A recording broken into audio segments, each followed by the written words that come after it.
Alright, so the 2026 FIFA World Cup kicks off today, and get this, it's making history. This is the first time the tournament has ever been hosted across 3 different nations. The United States, Canada, and Mexico are all sharing the hosting duties for this expanded, 48-team event. Alright, folks, it's officially here. Today marks the start of the 2026 World Cup, with matches kicking off across 16 venues right here in North America. We're talking about 11 cities in the US, 3 in Mexico, and 2 up in Canada all hosting games. This all came about after the United 2026 bid beat out Morocco in the final vote at the 68th FIFA Congress over in Moscow. And since they're the host nations, the US, Mexico, and Canada all automatically qualified. The US has hosted before, back in '94. But get this, Mexico is making history, becoming the first country ever to host or co-host 3 World Cups, having done it in 1970 and 1986. As for Canada, this is their very first time hosting or co-hosting the big event. This tournament is going to be massive, with 48 teams competing. That's a huge jump from the previous 32. And it'll all be happening from June 11th to July 19th, 2026. We're talking a grand total of 104 matches, way up from the 64 we saw in 2022. Alright, let's talk World Cup. This year's tournament is getting a whole lot bigger, expanding to a massive 48 teams. That's the first time it's grown since way back in 1998. We're talking 16 more teams than the 32 we've gotten used to over the last 7 tournaments. The new format means we'll see 12 groups of 4, with every team playing 3 group stage matches. The big draw already happened, back on December 5, 2025, at the John F. Kennedy Center in Washington, D.C. and get this. Just before the draw, FIFA actually handed out its very first FIFA Peace Prize to none other than US President Donald Trump for his diplomatic efforts. Of course, Argentina is rolling in as the defending champions, after picking up their 3rd title back in 2022.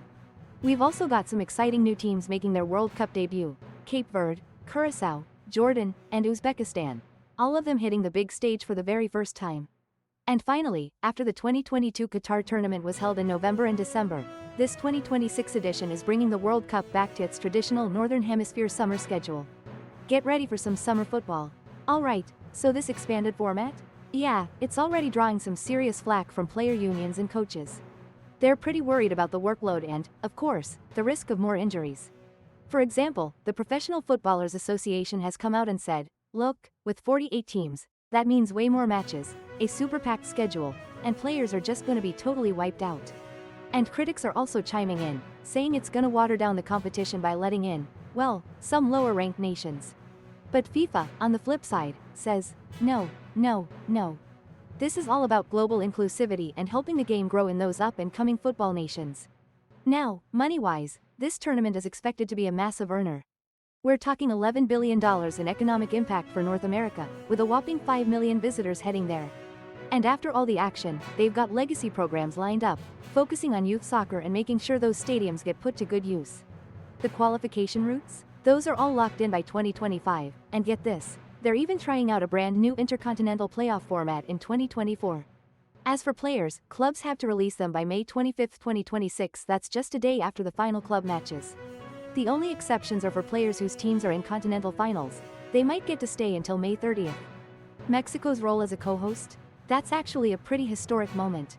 And get this, with games happening in 2026, they'll become the first country ever to host parts of 3 separate World Cups. They already hosted solo back in 1970 and 1986. Now, this isn't the asterisk first time we've seen co-hosting. Remember Korea and Japan back in 2002? But this is a whole different beast. We're talking 3 nations and a whopping 48 teams. That's just massive. Of course, the 2026 tournament is coming right after the pretty controversial 2022 Qatar edition. That one faced a lot of scrutiny over labor issues and even the scheduling. Now, under President Gianni Infantino, FIFA's agenda has been all about reform, trying to be more transparent and get more countries participating globally. This whole 3-nation hosting model? That really shows FIFA's strategy to rotate these massive events around, all while trying to handle the sheer logistics of such an expanded competition. And they picked the venues super carefully, aiming for maximum geographic diversity and making sure they're using existing infrastructure right across the USA, Mexico, and Canada. Alright, opening day matches are kicking off right on schedule, stretched across various time zones to fit this massive, multi-continental event. Our broadcast partners are already reporting some seriously strong viewer numbers, both on TV and across all the streaming platforms. The group stage is set to continue for the next couple of weeks, and then we'll be heading straight into the knockout phase sometime in late June. Security is, of course, super tight at all 16 stadiums, with local, state, and federal agencies from all three host countries working together. And the transportation networks in the host cities have all been adjusted to make sure fans can get around easily.